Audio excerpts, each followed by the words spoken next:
میں دعوت دیتا ہوں محترم مولانا عبداللہ حسنی ندوی صاحب کو کہ وہ آپ کے سامنے تشریف لائیں اور اپنے جذبات اور اپنے پیغام کو آپ کے سامنے پیش کریں۔ محترم مولانا عبداللہ حسنی ندوی صاحب۔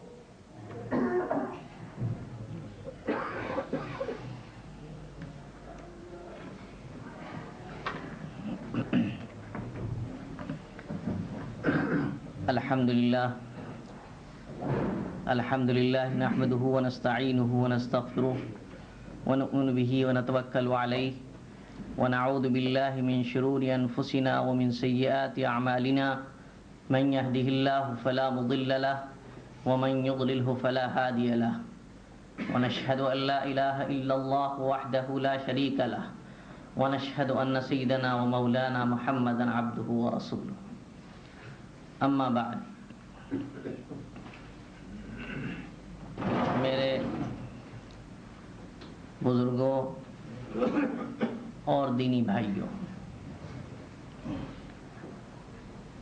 ابھی آپ حضرات نے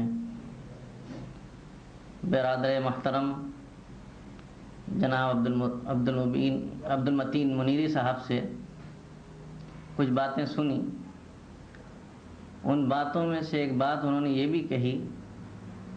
کہ اہل بھٹکل سے ہم لوگوں کا خصوصی تعلق ہے۔ یہ واقعی ایک حقیقت ہے۔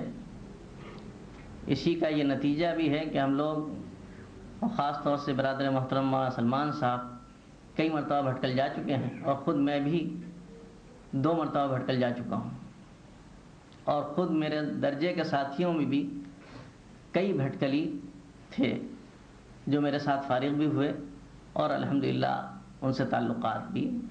قائم ہیں۔ تو اس بنا پر بھی مجھے ایک نہ ایک درجے میں یہ حق پہنچتا ہے کہ میں آپ کے سامنے آؤں اور آپ سے کچھ باتیں عرض کروں۔ میرے دینی بھائیوں،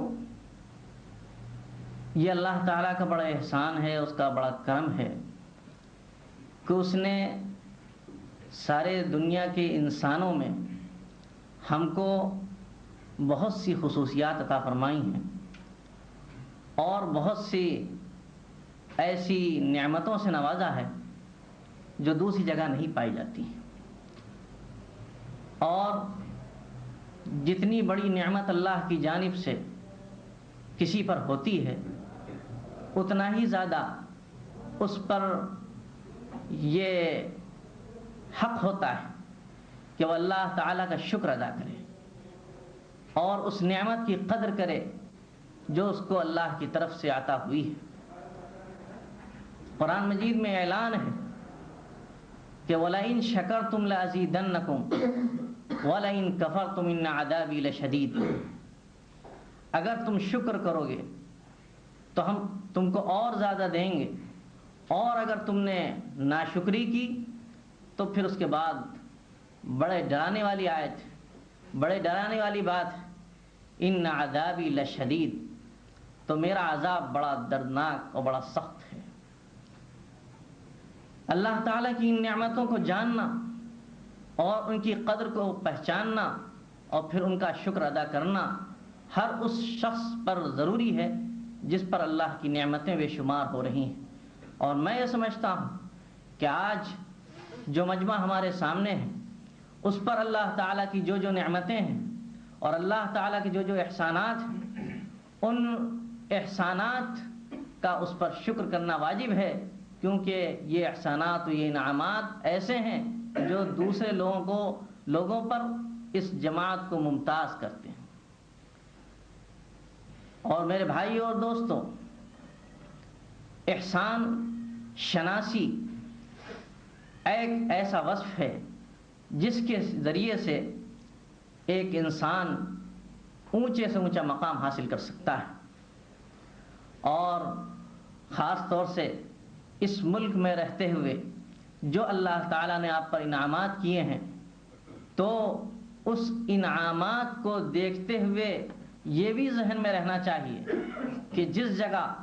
کوئی بڑی دولت ہوا کرتی ہے وہاں چور بھی بڑے آتے ہیں، جہاں مال زیادہ ہوتا ہے وہاں ڈاکو اپنی ڈاکہ زینی کے لیے بھی جایا کرتے ہیں۔ اسی بنا پر رسول پاک صلی اللہ علیہ وسلم نے جو امت پر ایسے شفیق ہیں اور آپ کی رحمت ایسی بے پایاں ہے کہ آپ نے کوئی ایسا گوشہ امت کے لیے تشنا نہیں چھوڑا جس کی بنا پر امت پریشانی کا شکار ہو جائے۔ آپ نے ہر موڑ پر امت کی رہنمائی فرمائی ہے اور اس کی ہدایت کا سامان بہم پہنچایا ہے۔ تو اسی طرح اگر ہم کو ایک طرف یہ نعمتیں ملی ہوئی ہیں تو دوسری طرف ہمارے سامنے اللہ کے رسول صلی اللہ علیہ وسلم کے وہ ارشادات بھی آنے چاہیے جن میں آپ نے ایسے فتنوں سے ڈرایا ہے جو ان نعمتوں کے ملنے کے بعد، ان نعمتوں کے ہونے کے بعد اکثر و بیشتر انسان ان فتنوں میں مبتلا ہو جایا کرتا ہے۔ آپ نے ایک جگہ ارشاد فرمایا کہ ان لکل امت فتنہ وفتنۃ امت المال، ہر امت کا ایک فتنہ ہوتا ہے۔ کسی امت کو بھی دیکھ لیا جائے اس کے ساتھ کوئی نہ کوئی خاص فتنہ لگا ہوا ہوگا۔ میری امت کا فتنہ مال ہے۔ اور اس کے ساتھ ساتھ ایک جگہ ارشاد فرمایا کہ مل فقر اخشى علیکم ولکن اخشى ان تبسط علیکم الدنیا کما بسطت علی من کان قبلکم فتنافسوها كما تنافسوها فاهلكتكم كما اهلكتهم او كما قال علیہ الصلاۃ والسلام۔ مجھے تم پر فقر و فاقے کا بالکل ڈر نہیں، مجھے ڈر اس بات کا ہے کہ دنیا تم پر کشادہ کر دی جائے گی اور تم دنیا میں اسی طرح تنافس برتو گے اور دنیا میں آپس میں تم میں ایسے ہی رسہ کشی ہوگی جیسے کہ تم سے پہلی قومیں میں رسہ کشی ہو رہی تھی، جیسے تم سے پہلی جو قومیں گزری ہیں ان میں آپس میں تنافس ہو رہا تھا۔ تو جس طرح اس دنیا نے ان کو ہلاک و برباد کر کے چھوڑا اسی طرح یہ دنیا تم کو بھی ہلاک و برباد کر کے چھوڑے گی۔ اور اس کے ساتھ ساتھ رسول اللہ صلی اللہ علیہ وسلم نے ایک موقع پر فرمایا ہم الاخسرون ورب الکعبہ، وہی سب زیادہ گھاٹے میں ہیں رب کعبہ کی قسم۔ صحابہ نے پوچھا اے اللہ کے رسول وہ کون ہیں؟ تو آپ نے فرمایا ہم الاکثرون اموالا، وہ ہیں جن کے پاس مال و دولت بہت زیادہ ہے۔ مگر اس کے ساتھ ساتھ آپ نے یہ بھی ارشاد فرمایا کہ ہاں اس سے وہ لوگ مستثنا ہیں من قال ہکذا وہکذا وہکذا عن یمینہ وعن شمالہ او کما قال علیہ الصلوۃ والسلام، کہ جو داہنے اور بائیں اور آگے اور پیچھے ہر طرف لٹاتے ہیں راہ خدا میں اور اللہ کی راہ میں، وہ دولت لٹاتے ہیں، دولت کے وہ رسیاں نہیں ہوتے، دولت ان کی جیبوں میں ضرور ہوتی ہے لیکن دولت ان کے دل میں نہیں ہوا کرتی۔ حضرت جیلانی، شیخ عبد القادر جیلانی رحمۃ اللہ علیہ کی طرف منسوب ہے یہ قول، کہتے ہیں کہ دنیا کو اپنے دل میں نہ رکھو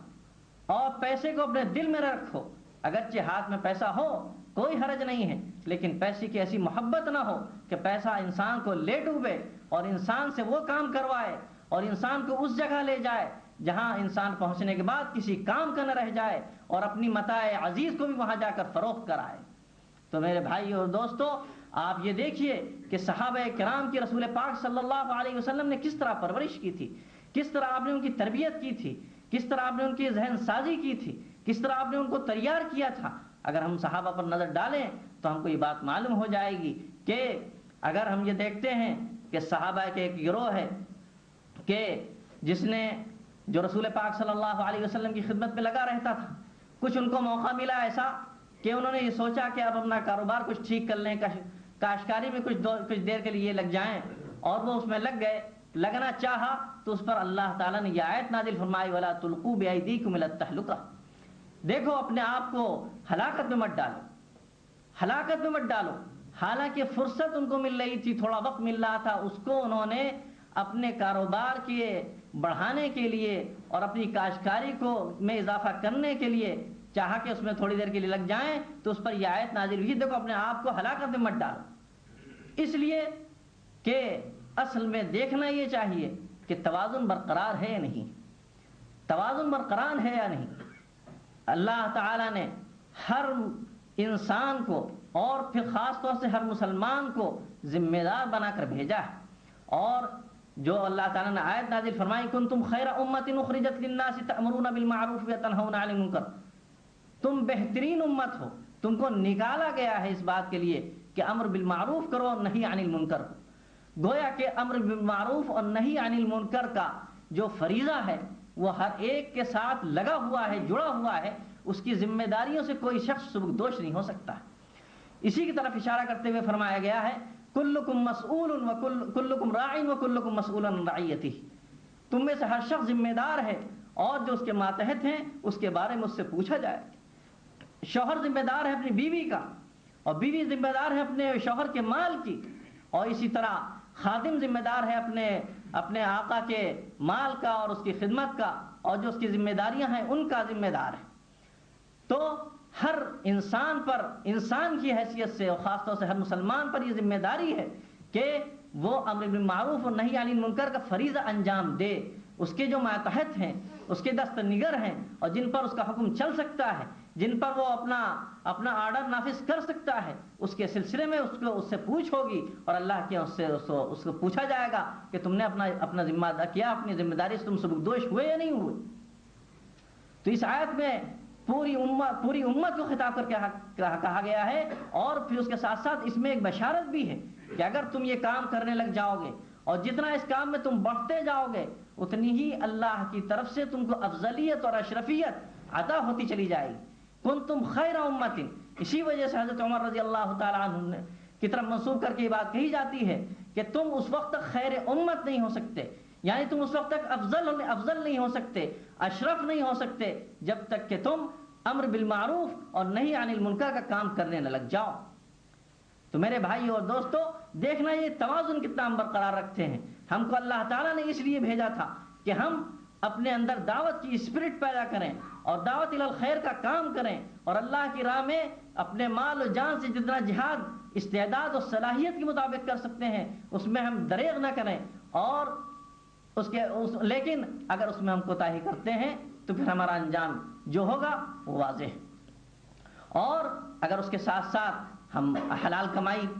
میں اپنا وقت لگاتے ہیں تو حلال کمائی کے لیے وقت صرف کرنا یہ بھی اپنی جگہ پر فریضہ ہے،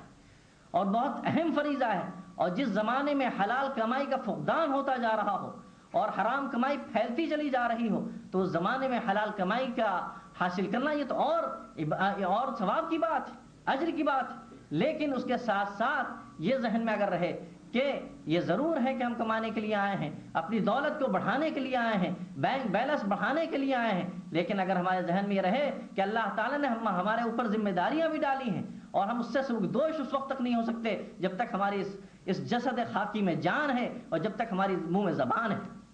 تو میرے بھائی اور دوستو، ضرورت اس بات کی ہے کہ ہم ان دونوں چیزوں میں توازن قائم کریں، اور توازن اسی وقت قائم ہو سکتا ہے جب ہم یہ جانیں کہ دعوت کا کتنا فریضہ ہم پر عائد ہوتا ہے اور ان تمام کاموں میں لگنا کتنا ہمارے لیے ضروری ہے۔ اصل ہوتا یہ ہے کہ ہم دعوت الی الخیر کا جو کام ہے، دعوت اللہ کا جو کام ہے، اس سے ہم واقف نہیں ہوتے اور اپنی ایسی دنیا آباد کر لیتے ہیں کہ جس کے جھمیلوں سے ہم تھوڑی دیر کے لیے فرصت نہیں پاتے کہ ہم دعوت الی اللہ کے کام کو سمجھیں اور جانیں، اور جو فریضہ اللہ نے ہمارے ذمہ عائد کیا ہے اس کو پہچان کر اس کی راہ میں گامزن ہوں۔ تو میرے بھائی اور دوستو، مجھے زیادہ اس سلسلے میں بات کرنی نہیں ہے، ابھی تو انشاءاللہ مولانا سلمان صاحب پورا مفصل آپ کے سامنے بیان رکھیں گے اور بہت سی باتیں وہ آپ کے سامنے کریں گے جو انشاءاللہ بہت مفید و نافع ہوں گی۔ لیکن اصل میں جو میں کہنا چاہتا ہوں وہ یہی ہے کہ ہم اصلاً اپنے اندر توازن قائم کر لیں کہ کس طرح ہم کو اس لائن کو بھی اپنانا ہے اور اس کے ساتھ ساتھ جو کام دنیاوی لائن سے ضروری ہے اس کو بھی کرتے رہنا ہے۔ ورنہ جیسا کہ میں نے عرض کیا کہ اللہ کے رسول نے یہ ساری باتیں یوں ہی نہیں فرمائی ہیں کہ ہر امت کا ایک فتنہ ہوتا ہے اور میری امت کا فتنہ مال ہے۔ اللہ کے رسول جو بات فرماتے ہیں وہ حق فرماتے ہیں، اس لیے کہ یہ امت مبتلا ہوگی فتنے مال کے ذریعے سے۔ جب مال کی بہتات ہوگی اور مال بہت زیادہ بڑھ جائے گا تو پھر اس وقت انسان نہ اپنے گھر کا رہ جائے گا، نہ دین کا رہ جائے گا، نہ اپنے آپ کا رہ جائے گا۔ اور اگر وہ اللہ تعالیٰ کے بتائے ہوئے طریقے پر اپنی زندگی گزارنے کا عہد کر لے گا اور اس سلسلے میں صحابہ کے نمونوں کو اپنے سامنے رکھے گا تو صحابہ میں بھی بڑے بڑے دولت مند ہیں، بڑے بڑے کھاتے پیتے لوگ ہیں، لیکن اللہ کے رسول کا جہاں حکم وہ سنتے ہیں فوراً بس ان کا مال بھی حاضر ہے، ان کی جان بھی حاضر ہے، اور ان کی کوششیں بھی حاضر ہیں، ان کی عقل بھی حاضر ہے، ہر طرح وہ رسول پاک صلی اللہ علیہ وسلم کی خدمت کے لیے وہ حاضر ہیں۔ حضرت عثمان غنی رضی اللہ تعالیٰ عنہ کو اللہ کے رسول نے بشارت جنت کی عطا فرمائی، اس لیے کہ حضرت عثمان رضی اللہ تعالیٰ عنہ ایسے موقع پر رسول پاک صلی اللہ علیہ وسلم کے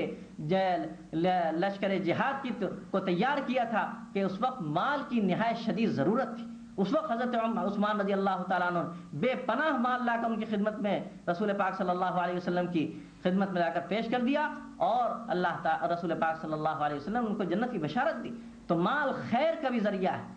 ان الانسان لحب الخیر لشدید، مال کو خیر کہا گیا ہے قرآن مجید میں، لیکن خیر کے اندر خیریت اسی وقت تک باقی رہ سکتی ہے جبکہ ہم مال کے خرچ کرنے کا صحیح ذریعہ سمجھیں اور ہمہ وقت اس کے لیے تیار رہیں کہ یہ اللہ تعالیٰ کی عطا کردہ دولت ہے اور اللہ کا دیا ہوا عطیہ ہے اور اللہ کی ایک خاص نعمت ہے جو اللہ تعالیٰ نے ہم کو عطا فرمائی ہے، اور اس نعمت کا یہ تقاضا ہے کہ ہم اللہ تعالیٰ کے شکر میں لگ جائیں، اور شکر زبان سے بھی ہوتا ہے اور اپنے عمل سے بھی ہوتا ہے اور کوشش سے بھی ہوتا ہے۔ صرف یہ نہیں کہ ہم اللہ کا شکر ادا کرتے ہیں، زبان سے اللہ کا شکر ادا کر لیں، بے شک زبان سے اللہ کا شکر ادا کرنا چاہیے، یہ بھی ضروری ہے، لیکن اس کے ساتھ ساتھ اصل شکر یہ ہے کہ جب کوئی ایسا موقع آ جائے، اگر اپنے ہی وطن میں ہم کو ایسا نظر آئے کہ بہت سے ایسے لوگ ہیں جو تعلیم کے محتاج ہیں، اور ایسے لوگ ہیں جن کے گھروں میں فاقے ہو رہے ہیں، اور ایسے لوگ ہیں جن کے ذریعے سے ہم اپنے اس نعمت کے ذریعے سے ان کی مدد کر سکتے ہیں، تو اس میں پھر بالکل دریغ نہیں کرنا چاہیے اور آگے بڑھ چڑھ کر اس میں حصہ لینا چاہیے۔ اس وقت اللہ تعالیٰ کی طرف سے برکتوں کا نزول بھی ہوگا، اور یہی نعمت میں اللہ تعالیٰ ایسا اضافہ فرمائے گا اور اس کے اندر ایسی برکت عطا فرمائے گا جس کا تصور ہم آپ بھی نہیں کر سکتے ہیں۔ اللہ تعالیٰ ہم سب کو نعمتوں کی قدر کرنے کی توفیق عطا فرمائے۔ وآخر دعوانا الحمدللہ رب العالمین۔ حضرات، ابھی آپ کے سامنے مولانا عبداللہ الحسنی صاحب اپنے ارشادات عالیہ پیش کر رہے تھے۔ آپ نے ان کی باتیں سنی اور اس میں یہ بات آپ نے محسوس کی ہوگی کہ اس میں تصنع نہیں تھا، اس میں تکلف نہیں تھا، اس میں الفاظ کی ہیرا پھیری نہیں تھی، دل سے نکلی ہوئی بات تھی، آپ تک پہنچا دی گئی۔